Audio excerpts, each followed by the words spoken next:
السلام علیکم۔ آج جمعرات ہے، فروری کی 16 تاریخ۔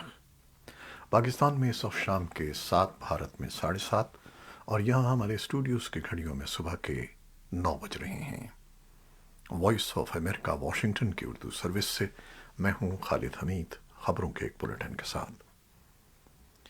پاکستان کے وزیر خزانہ اسحاق ڈار نے جمعرات کے روز اضافی محاصل جمع کرنے کے لیے اسمبلی میں منی بجٹ پیش کر دیا ہے، جس کے تحت موجودہ مالی سال کے آخری 4 ماہ میں ریونیو اہداف کو پورا کرنے کے لیے مزید 170 ارب روپے کے نئے ٹیکس عائد کرنے کی تجاویز دی گئی ہیں۔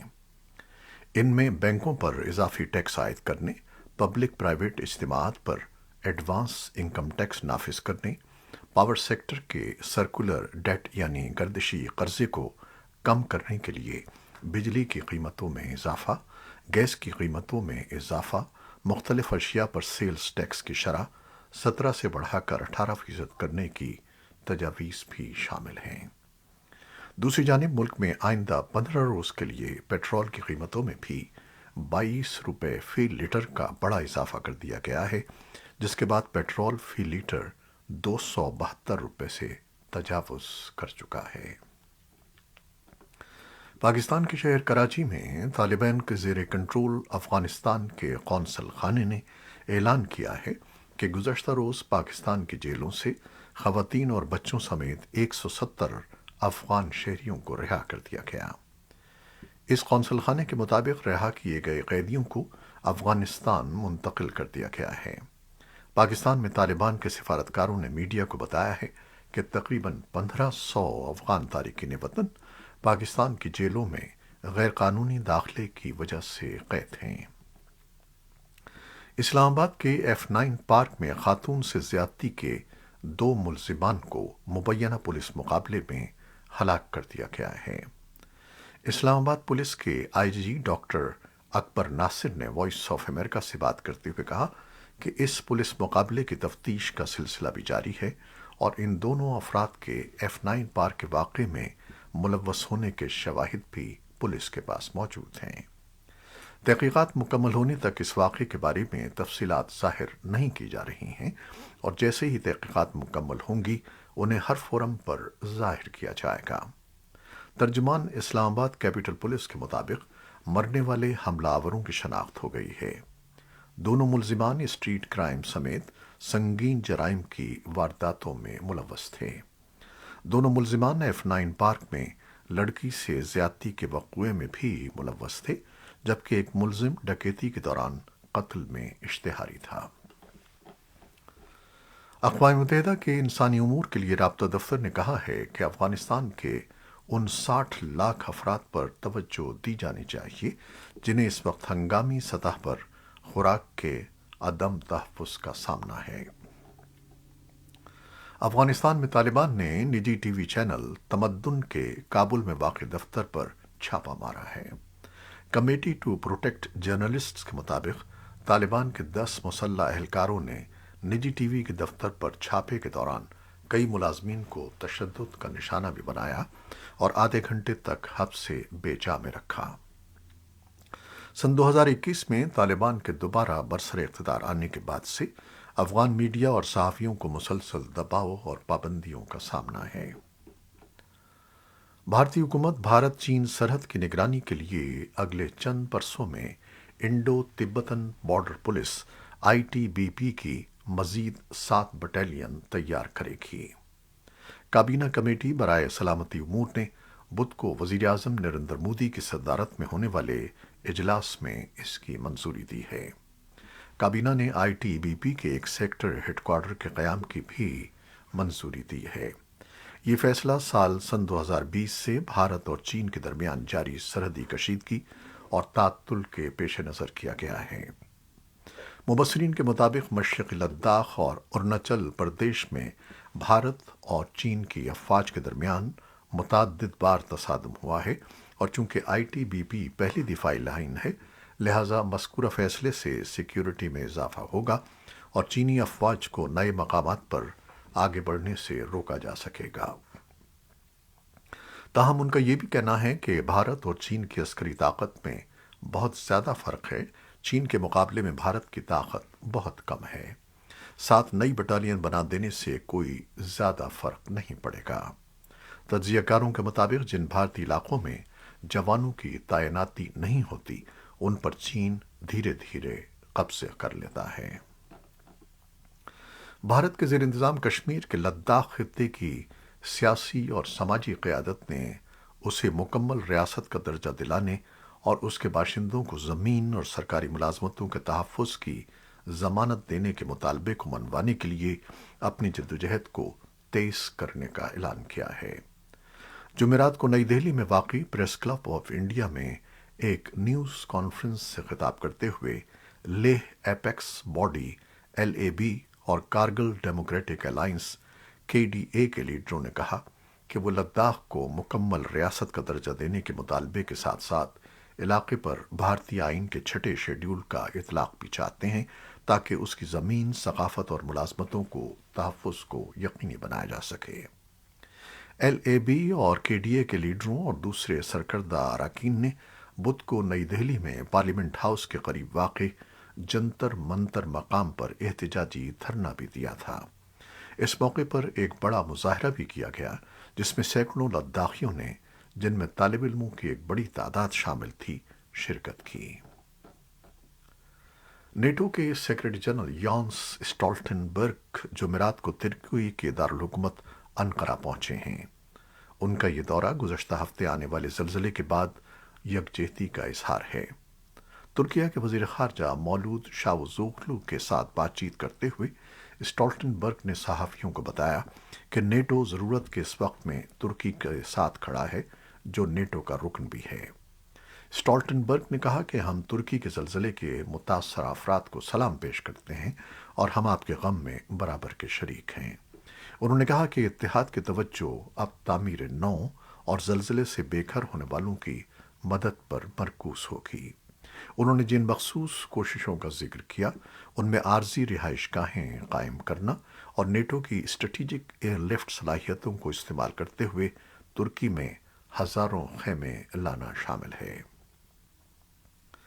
ترکی کے ہنگامی انتظامی ادارے نے جمعرات کو اطلاع دی ہے کہ ملک میں ہلاکتوں کی تعداد 36,187 ہو گئی ہے اور 1,08,000 دیگر افراد زخمی ہیں۔ ایجنسی نے کہا کہ 6 فروری کو آنے والے بڑے زلزلے کے بعد سے اب تک 4,300 سے زیادہ جھٹکے اس علاقے کو متاثر کر چکے ہیں۔ دریا اثنا اقوام متحدہ کے انسانی ہمدردی کے ادارے اور شام کی سرکاری خبر رساں ایجنسی کے مرتب کردہ اعداد و شمار کے مطابق پڑوسی ملک شام میں 5,500 سے زیادہ ہلاکتوں کی تصدیق ہوئی ہے۔ صدر جو بائیڈن اپنے اقتصادی مشیروں کی نئی ٹیم کے ساتھ امریکی معیشت کی بحالی کے اپنے منصوبوں کے تحفظ کے لیے ریپبلکنز کی ان کوششوں کا مقابلہ کرنے کے لیے تیار ہیں جس کا مقصد حکومتی اخراجات میں کٹوتیاں کرنا ہے۔ قرضے کی امریکی حد میں جو 31.4 ٹریلین ڈالر ہے، ریپبلکنز اس وقت تک اضافہ کرنے کے لیے تیار نہیں ہیں جب تک بائیڈن حکومتی اخراجات میں کمی پر راضی نہ ہوں۔ وائٹ ہاؤس نے کہا ہے کہ بائیڈن انتظامیہ اخراجات میں کٹوتی سے متعلق بات چیت کے لیے صرف اسی وقت تیار ہوگی جب قرض کی حد بڑھائی جائے گی۔ ریاست میری لینڈ کے قصبے لینہم میں ایک ٹاؤن ہال اجلاس سے خطاب کرتے ہوئے بائیڈن نے ریپبلکنز پر الزام لگایا کہ وہ حکومت پر اخراجات میں کٹوتیاں کرنے پر دباؤ ڈال رہے ہیں، جبکہ ان کے اپنے منصوبوں پر عمل درآمد سے قرضوں میں 3 ٹریلین ڈالر کا اضافہ ہوگا۔ پچھلے مہینے ایوان کا کنٹرول سنبھالنے کے بعد سے ریپبلکنز نے ان قوانین کو پلٹنے یا انہیں تبدیل کرنے کے لیے اقدامات منظور کیے ہیں جنہیں بائیڈن کی حمایت حاصل ہے۔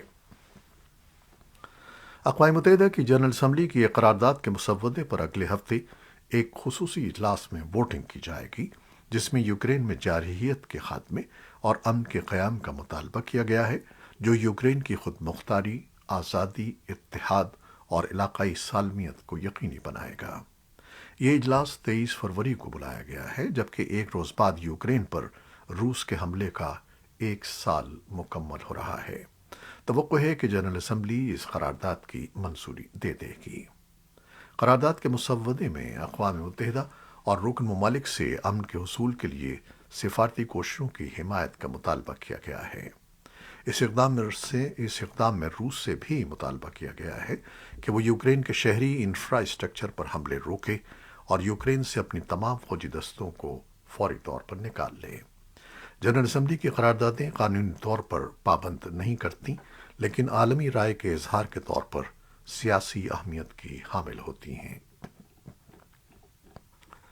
روسی افواج نے جمعرات کو یوکرین پر میزائلوں سے حملہ کر کے ملک بھر کے علاقوں میں اہداف کو نشانہ بنایا ہے، جن میں کم از کم ایک شخص ہلاک ہو گیا۔ یوکرین کے حکام نے بتایا کہ یوکرین کے فضائی دفاع نے 36 میں سے 16 روسی میزائلوں کو مار گرایا۔ تازہ ترین روسی فضائی حملے اس وقت ہوئے ہیں جب ناروے نے یوکرین کے لیے $7 بلین کے 5 سالہ امدادی پیکج کی منظوری دی ہے۔ یوکرین کے صدر ولادیمیر زیلنسکی نے کہا کہ یہ اقدام ناروے اور یوکرین کو مضبوط بناتا ہے اور یہ کہ روس ان تمام لوگوں کے اتحاد پر قابو نہیں پا سکے گا جو آزادی کو پسند کرتے ہیں۔ یوکرینی حکام نے خبردار کیا ہے کہ روس یوکرین پر حملے کا 1 سال مکمل ہونے کے قریب ایک نیا حملہ کر سکتا ہے۔ زیلنسکی نے بدھ کو اپنے رات کے خطاب میں کہا کہ انہیں یقین ہے کہ یوکرین پہلے اقدام کرتے ہوئے روسی کوششوں کو ناکام بنا دے گا۔ اسرائیلی وزیر خارجہ ایلی کوہن نے یوکرین کا دورہ کیا ہے۔ روس یوکرین جنگ شروع ہونے کے بعد سے اب تک یہ اسرائیل کے کسی بھی سینئر آفیشل کا یوکرین کا پہلا دورہ ہے۔ اسرائیلی وزیر خارجہ نے کیف پہنچنے کے بعد کہا کہ وہ یوکرین کے عوام سے اظہار یکجہتی کے لیے آئے ہیں۔ انہوں نے کہا کہ اسرائیل یوکرین کو انسانی ہمدردی کی بنیاد پر امداد فراہم کرتا رہا ہے اور مستقبل میں بھی یہ سلسلہ جاری رہے گا۔ امریکہ نے بدھ کو کہا ہے کہ اس کا اندازہ ہے کہ القاعدہ دہشت گرد گروپ کا نیا حقیقی سربراہ سیف الدین ایران میں مقیم ہے اور اس کا یہ قیاس اقوام متحدہ کی رپورٹ سے مطابقت رکھتا ہے۔ محکمہ خارجہ کے ترجمان نیٹ پرائس نے روزانہ بریفنگ کے دوران صحافیوں کو بتایا کہ اس کی موجودگی یہ بات ثابت کرتی ہے کہ ایران القاعدہ کو محفوظ پناہ گاہوں کی پیشکش کرتا ہے، دہشت گردی کے لیے اس کی وسیع پیمانے پر حمایت ہے اور مشرق وسطیٰ اور اس سے باہر اس کی عدم استحکام کی سرگرمیوں کی یہ ایک تازہ ترین مثال ہے۔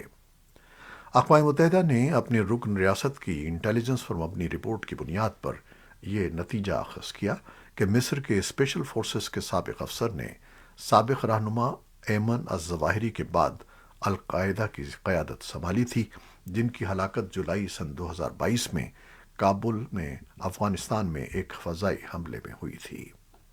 اقوام متحدہ میں ایران کے مشن نے بدھ کو ایک ٹویٹ میں اقوام متحدہ اور امریکہ کے جائزوں کی تردید کی۔ اس کا کہنا تھا کہ یہ بات قابل غور ہے کہ القاعدہ کے نئے سربراہ کا پتہ غلط بتایا گیا ہے۔ اس قسم کی غلط معلومات ممکنہ طور پر دہشت گردی سے نمٹنے کی کوششوں میں رکاوٹ بن سکتی ہیں۔ جانوروں کے ڈاکٹروں اور بیماریوں کے ماہرین کے مطابق ایون فلو دنیا کے نئے کونوں تک پہنچ گیا ہے اور پہلی بار ان جنگلی پرندوں میں ایک مقامی وبا کی طرح پھیل گیا ہے جو وائرس کو پولٹری میں منتقل کرتے ہیں۔ ماہرین نے خبردار کیا ہے کہ یہ اب پورے سال کا مسئلہ بن گیا ہے۔ خبر رساں ادارے رائٹرز نے 4 براعظموں کے 20 سے زیادہ ماہرین اور کسانوں سے بات کی، جنہوں نے کہا کہ جنگلی پرندوں میں وائرس کا پھیلاؤ اس بات کی علامت ہے کہ پولٹری فارمز میں ایون فلو کا ریکارڈ تعداد میں پھوٹنا جلد ختم نہیں ہوگا، جس کے نتیجے میں دنیا کے لیے خوراک کی فراہمی کے خطرات بڑھ جائیں گے۔ سن 2022 کے اوائل میں جب سے یہ وائرس امریکہ پہنچا ہے، اس کے پھیلاؤ کا سلسلہ شمالی اور جنوبی امریکہ، یورپ، ایشیا اور افریقہ میں موسم گرما کی گرمی اور موسم سرما کی سردی سے شکست کھائے بغیر جاری ہے۔